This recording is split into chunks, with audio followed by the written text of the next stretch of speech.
نبخدي أمجي أم قالك تعبين أم هات ما في جندي بامبول دورا جند هبو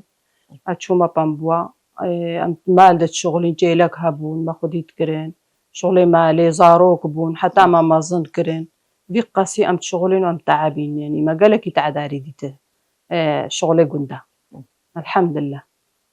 تجبي جندي ناولش عابرين تجعبري أو بيلاينتي عابري خدي صاروكتياتا خوشبو قريب خدي خوشبو داي كامرا خوي كيم هابون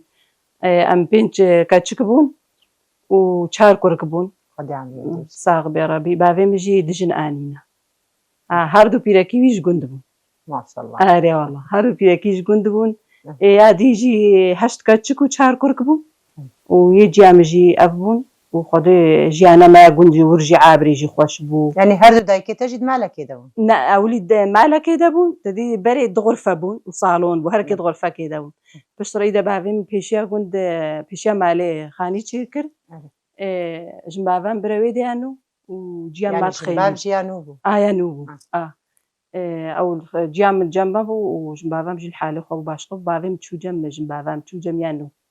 بري وقتين تاني تشونا جمينو